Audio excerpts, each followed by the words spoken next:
There are still a couple of countries that haven't arrived yet, but I think just out of respect and recognizing how most of you were very on time, we should be starting right now. We have, over the last 2 days, been discussing issues with the monitoring, how the exercise is structured, what are the expectations for action and what happens in the end, at the end of this process, which is really this interesting concept, yet not proven completely right now, of behavior change at country level, using the evidence and the data generated by the monitoring. The session that we are going to be going over, at least for the next hour change, deals with precisely this part of the process. This is one part that has not been tried in a very deliberate, systematical way before within the GPEDC, so we actually expect a lot of input from you regarding what are some opportunities and some ways that we can implement this idea of behavior change using the results for and promoting peer learning opportunities. It's key that we pay attention, or let's say this is the last module or the last phase that we will cover before going into the roadmaps, which is the, let's say, the end point of this training course. And in that session about the roadmaps, we will kind of get or bring all the different products that we have been working throughout these days. So we will think about framework, we will think about stakeholder engagement and messages, we will think about institutionalization, and we will think about this. So this idea is that the next session, you can basically take all the tools and the homework that you have been doing over these 2 days and start producing a draft or polishing, if you have already produced something, the roadmap for implementation. And this should make it easier for you then to go back home and start doing the work of convincing partners to join here. So, we are going to be discussing this. So we want to stimulate inclusive reflection about multi-stakeholder dialogue and action at the country level based on the monitoring results. We have this intuition or expectation that if we manage, this is a point that we have been hammering also, if we manage to stimulate ownership at the beginning of the exercise and throughout the process, once we have the evidence, partners will be interested in understanding how they did, or what the results are saying about how development cooperation is being managed in the country. And they would be stimulated also to be approached and kind of commit to engaging with the rest of the stakeholders to put forward actions that actually change the game or move the needle in the direction that we want, which is, in essence, making governments and other development cooperation actors more responsive to the needs of the countries, the needs of the country citizens, country ownership, more aware of the data and using data and evidence to make better decisions, better informed decisions, promoting transparency and accountability, and of course, cherishing and nurturing that approach, multi-stakeholder approach with other countries. So, the way that we, or what do we mean by behavior change? This is also one of those concepts that makes sense to kind of uncover a little bit. So we mean change in strategic policy frameworks that are adjusted based on evidence. So for example, if the country brief and the results say that there are key, let's say, cost-effective measures that can be implemented regarding including new provisions in national development policies or implementing some form of plans, and we can use that as a feed to, again, go into institutionalization debate. If we can use that evidence to change those instruments, that's a win. It means taking deliberate measures in line with the effectiveness principles.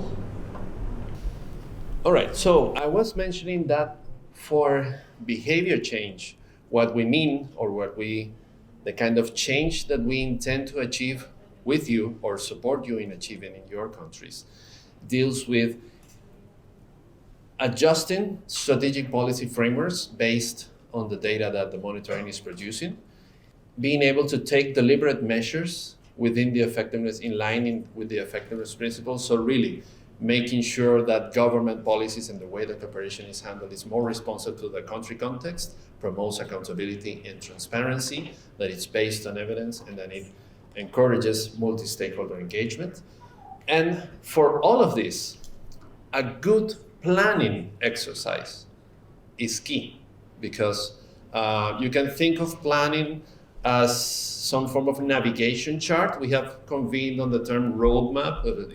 In essence, if you have a clear idea of where you are going, or really what you need to accomplish in each phase of the monitoring, then within each step, you can kind of understand where you stand related to your objective, and if you are veering off course, or if you are on track in delivering or achieving what you are trying to do. So the way that we have tried to put this in place, or put this exercise going forward, is through the roadmap and through thinking about these different phases. That's how we have been promoting this. And of course, this, going back to what we were mentioning regarding stakeholder engagement, this is an exercise that requires communication. Communication as the basis for building trust, as the basis for defining clear expectations and achieving those expectations, or at least meeting them deliberately so that trust is created.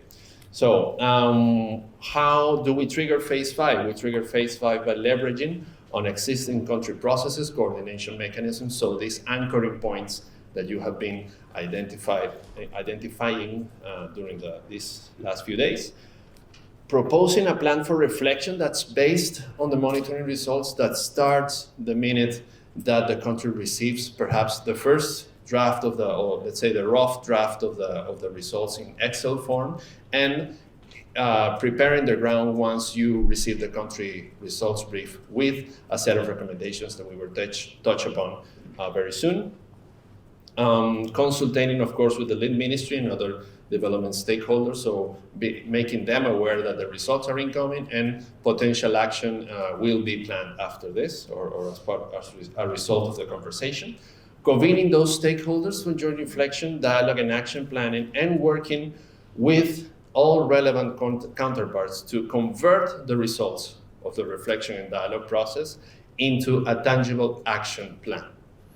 Effective communication is the communication that leads to action. Otherwise, we're doing an exercise of community building, which is good, but not good enough for a global partnership such as this, and for us to be engaging with this constellation of actors in each of the countries. So as much as we can actually change the systems, we can actually improve on the way that we manage cooperation. However, there is a key detail here, and this is a process that by definition cannot be prescribed from the side of the JST. This is a country-owned process, but it's not open to having a one-size-fits-all approach. We cannot just create one version of the process that every country can or needs to follow, nor would we want to, if it were possible. It is you as national coordinators in your role and with the knowledge that you have of your country context that will tell us, the JST, how we can best support you in achieving these results.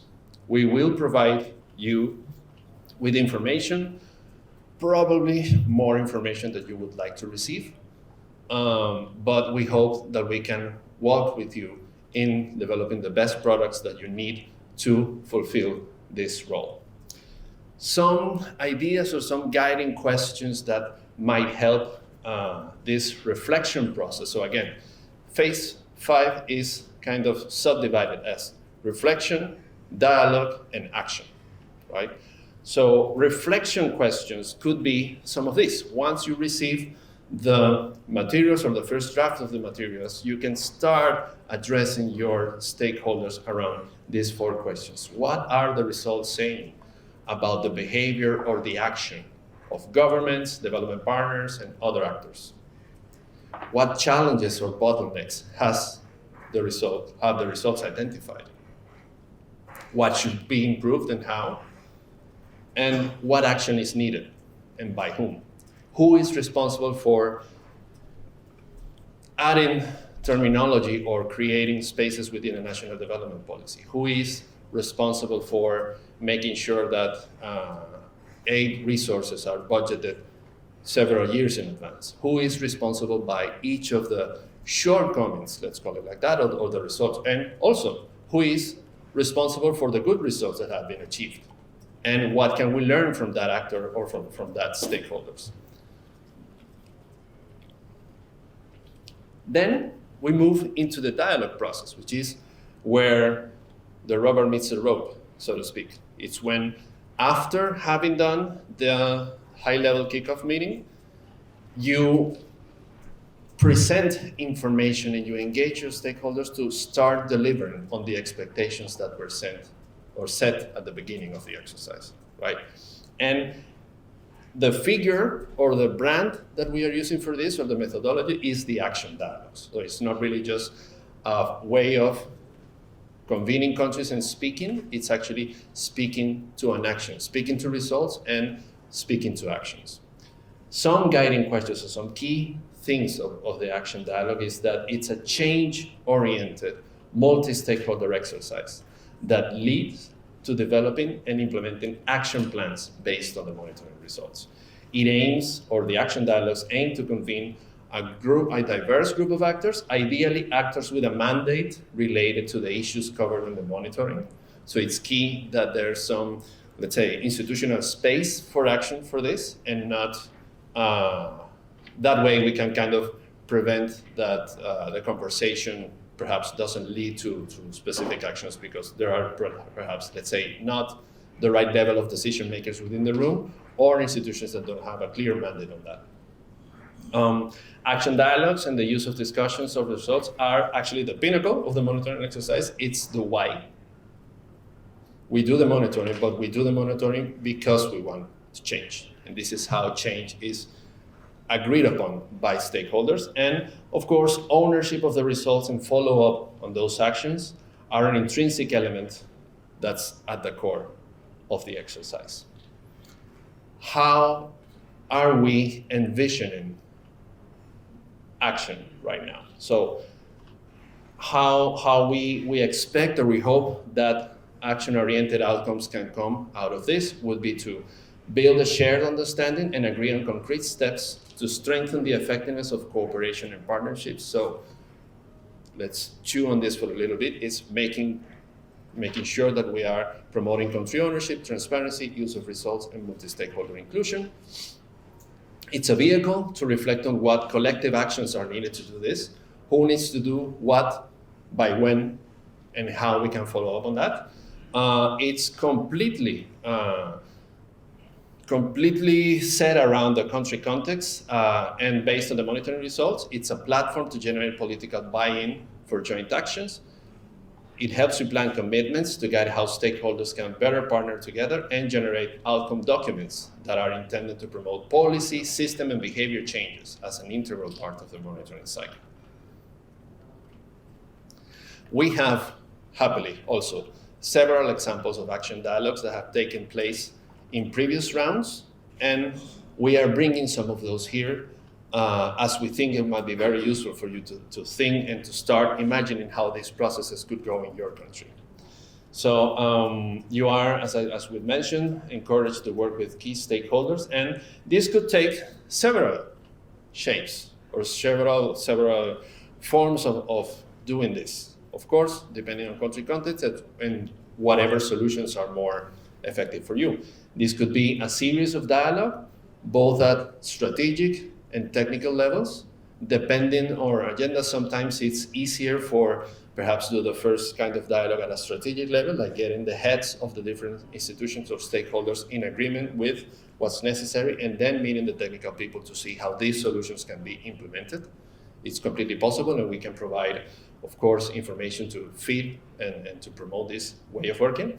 And also perhaps encouraging the development of technical workshops that can be done in preparation or as follow-up to the dialogue. Sometimes it's useful to land and to set key milestones for a process so that once institutions are expressing a commitment to do some action, then you have a space, a time frame.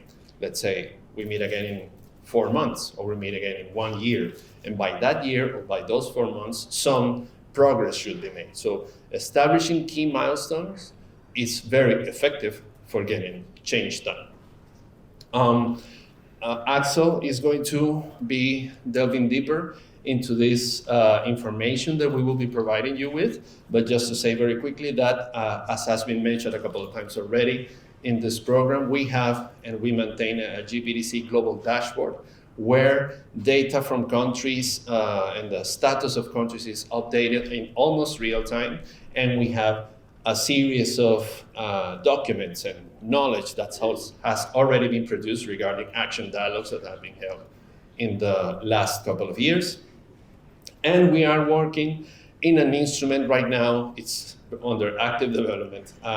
We're doing, a knowledge landscape exercise. So we're really canvassing a bunch of best practices and potential guidance that we can provide to countries so that we can help you also start thinking of potential actions that can be implemented based on best practices and country-developed examples that we can find around other databases and around the GPEDC also work. These are some quick examples of very effective action dialogues that have led to processes. So a series of partner countries have conducted dialogues in 2021 and 2022, bringing together stakeholders from across the entire development landscape in order to urgently scale up partnerships in COVID-19 recovery. You see, they're all neatly located in the south, and this also speaks a lot about the usefulness that this kind of methodology can have. And we bring to you these 5 examples. Cameroon, their multi-stakeholder dialogue led to a roadmap with 27 concrete recommendations, so actionable recommendations following from the conversations had. In Honduras, a list of policy commitments corresponding to each of the effectiveness principles have spurred this multi-stakeholder platform that we have mentioned already, that has yearly follow-up meetings, so it makes a strong case for following up on these things, and everybody needs to be preparing their results for the next meeting. In Indonesia, the action dialogue took the form of a workshop that was dedicated to driving the implementation of the Kampala principles at the country level. Peru, their action dialogue reflected on challenges and roles of multi-stakeholder partnerships and identified 6 concrete policy recommendations based on the national development priorities, so always connecting to the strategic and policy framework. And in Togo, the outcome document highlighted key actions, lessons learned, and good practices for promoting ownership among governments, private sector, CSOs, and development partners. What we are working right now in terms of this knowledge landscape, it's still under active development. Again, I need to stress this, so you will see and read more about this going forward. But what our initial expectations right now is that by the time you receive the country results brief, the JST will be able to provide you with a short document analyzing the country's, let's say the country brief's lowest scoring indicators. So you can see this as a form of going to the doctor, you get an assessment, you get your x-ray, it looks at what's going on, the different processes in your body. And with that x-ray, we can maybe provide some form of recommendations that we have found for the shortcomings or the lowest scoring points, the highest challenges that the monitoring has identified, not based on guidance generated by the GST, but really examples of actions implemented at the country level from your own peers that could help move the needle very quickly on that. And of course, going back to the issue of setting up expectations and delivering on expectations, cost-effective measures also build trust quicker than other measures. So we will be in a position to show components that are responsible for the score. So for example, we will break down the different components that make each of the indicators and understand how the results from your country add up to the number or the measure of the assessment. We will provide potential actions for improving those results. Some indicators are more complex than others, and we will try to work with you on that. And of course, we will present as much as possible or whenever available these country tested results. Now we go into another group dynamic. And here I will request the help of Axel to organize the group here into thinking about at least one of these three areas that we have been discussing: reflection, action, reflection, dialogue, and knowledge products of support. It's key for us, going back to this slide, we want to understand when you are envisioning the process of organizing your stakeholders for reflecting, speaking about, discussing, and acting on this, exactly what kind of information will be most useful for you, apart from what we have already mentioned around the country results brief and potentially this instrument of country examples that we want to provide. So Axel will be joining you. We will organize, we will create 3 groups. Each of these groups will address one of these reflection processes. So I ask you that once you start working, the idea is that you can discuss in a group, and each group designates one rapporteur or a reporter of the group. And this reporter of the group, after the 20 minutes of discussions that we intend for you to have around these ideas, can present the general conclusions that you have arrived here. So this is a very interesting set of data points and perspective that we are receiving here, and we will take very good note when we produce all the different reports and the minutes from these meetings. We really want to thank you for reflecting with us around these processes, and we hope that you can take this as key inputs and key perspective for when you are planning and executing on your plans for implementing the monitoring exercise. So I think with this, we'll be coming to the end of this session. We can maybe take a 15-minute coffee break, and we will come to the roadmap session. Thank you very much.